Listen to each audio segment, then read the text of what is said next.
Mga ka-viewers, kung maalala nyo kanina na ano tayo, na naputol tayo sa ating video, yung ating i-convert na Bluetooth speaker. Kung makita mo, ito na yung ano, ito na yung i-convert natin. Oh. Ito na yung mga ka-viewers. Oh. Dahil kanina, nalubat, kaya naputol yung ating live. Kaya itutuloy na natin ito ngayon. Kanina, medyo tinapos muna natin yung ating live dahil gawa nga ng nalubat nga siya at kinuha ko yung charger nung may-ari at andito na yung charger niya kaya kukunik na natin. Okay mga ka-viewers?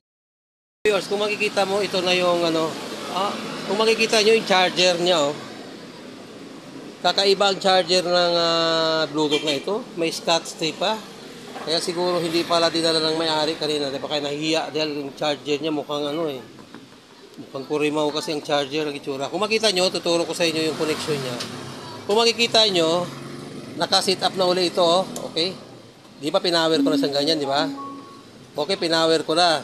Ngayon, kung makikita nyo yung kinakabit nating Bluetooth receiver, nag-power din. At naka-Bluetooth siya, di ba? At para yung tunog nitong yung tunog nitong Bluetooth ay pumasok dito sa ating ginagawang amplifier na Bluetooth speaker na hindi na siya nag-connect ng any device na i-connect mo sa kanya, ay kinabitan natin siya ng another Bluetooth receiver. At kung makita nyo, naka-Bluetooth na siya, ilalagay lang natin siya sa auxiliary para yung sounds ng ating Bluetooth ay papasok dyan. At kung makikita nyo, mayroon tayong cellphone dito mga ka-viewers. So, ito yung cellphone natin. At kung makikita nyo, mayroon na siyang nakalagay na play. I-play ko Yan. Naka-play. At titignan natin. So, maaaring hindi pa siya nakakunik, kaya ikukunik natin. Para malaman natin kung gumagana na yung kanyang okay, naka-Bluetooth siya. Kukunik natin siya. Okay, kukunik natin. Narinig nyo, nagtitingtong, di ba? Nagtitingtong. Pipili tayo ng kanta. Ayan, lalagyan din ng volume.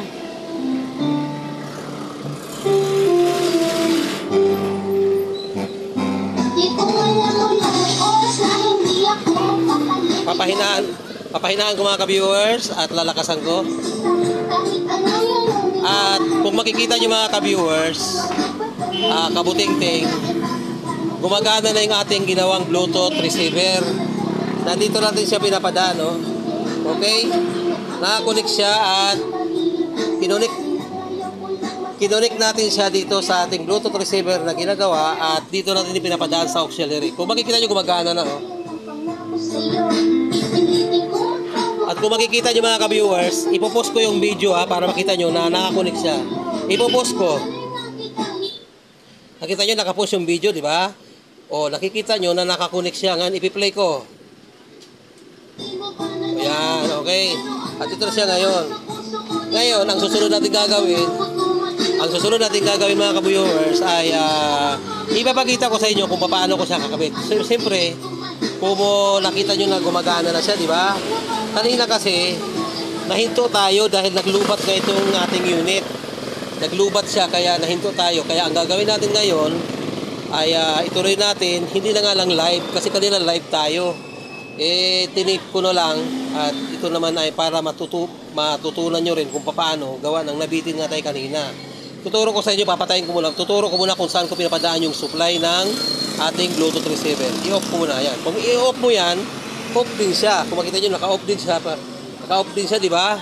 Ngayon, ipapakita ko sa inyo ang connection. Andito po yung connection niya, oh.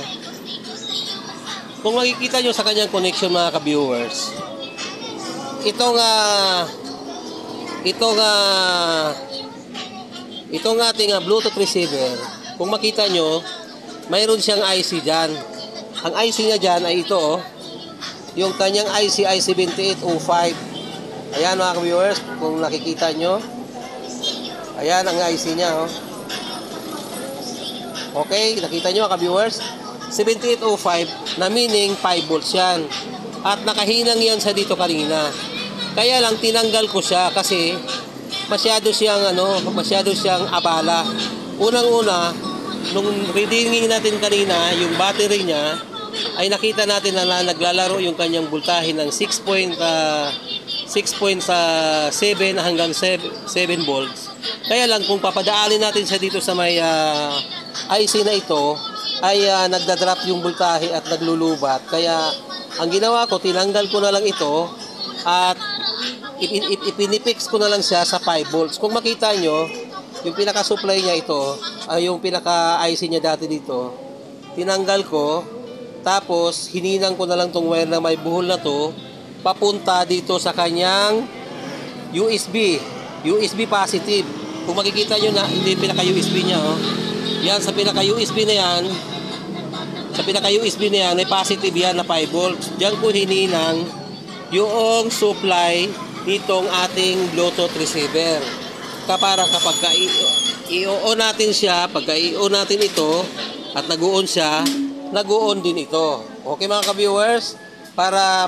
Kasi ang supply ng USB na yan ay 5 volts. Kaya pagka nag-switch na ito dito ng 5 volts, patungo rito ay nagsi-switch at nag-iilaw na rin siya. At pangalawa mga ka-viewers, kagaya ng sabi ko kanina, ito yung connection ng kanyang line out. Yung kabilang gilid niyan, yung kabilang gilid na number 1, yan yung left, nasa gitna na yan. Ito, nakita nyo yung nakagitna na ito, ground yan, hindi ko na yan sinamang i-connect kasi yung ground nito at saka yung ground ng supply ay magkasama naman. Kung makikita nyo, ito yung ground niya, oh.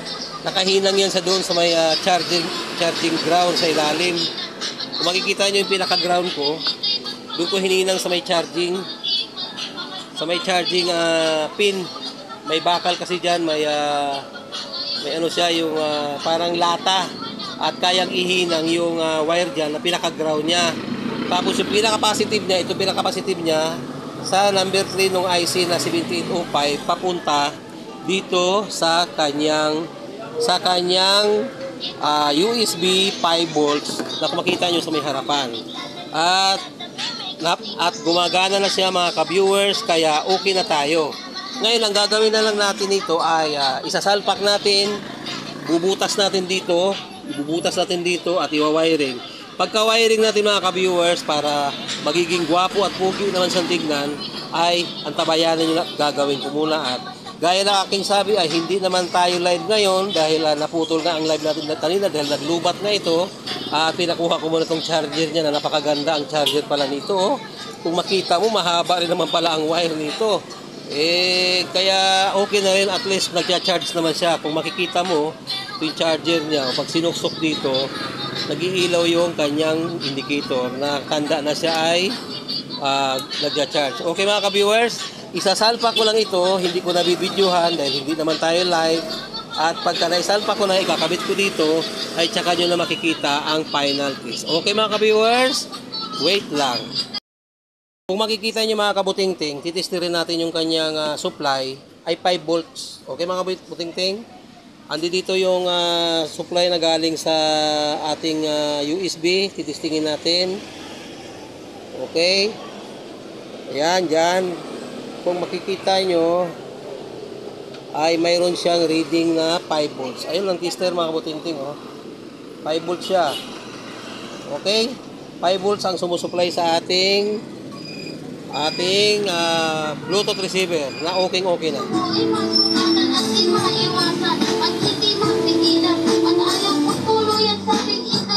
Final test na tayo sa ating ginagawang speaker, okay? Ito na siya, oh. Kung makikita nyo, kanina nasa labas pa siya. Ngayon, nasa loob na. Kung makikita nyo, ito yung kanyang harap.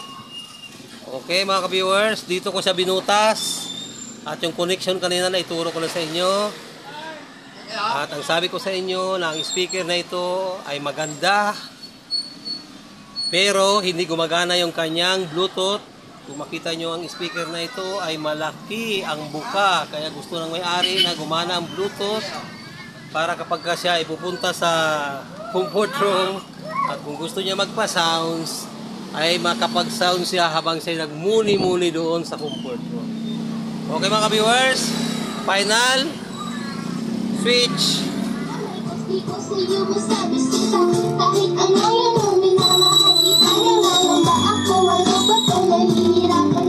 Kung makikita nyo mga ka-viewers, naka-bluetooth na yan, oh.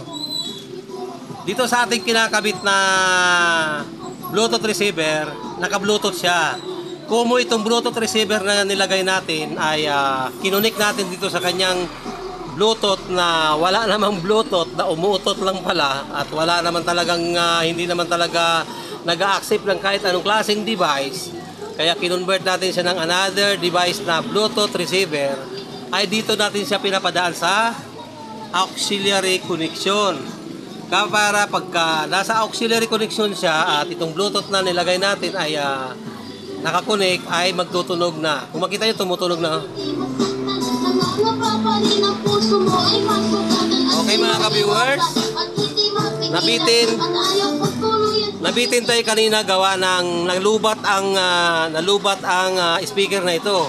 At itong kanyang charger na ito na medyo hindi maganda naman pala ang magmumukha, kaya pala hindi dinala ng may-ari, pinakuha ko pa at tingnan nyo, dugtong-dugtong pa siya, oh. At nang lumating na nga ito ay sinard natin siya. Kung makikita nyo, may power na siya, kaya siya ay nabuo rin natin. Okay mga ka-viewers, medyo mahaba ng ating vlog, hanggang dito na lamang. At kagaya ng sabi ko sa inyo, hindi naman natin nagawa ito sa live dahil naglubat siya, kaya tayo ay nag-follow up sa gawa dito sa tape na lang, at naituro ko naman sa inyo kung paano ang pagkulik. Hanggang dito na lang mga ka-viewers. Kagaya ng aking laging sinasabi, mabuhay kayo hanggat gusto nyo. God bless us always, at sana sa susunod natin na pagbablog ay nandyan pa rin kayo. Maraming salamat.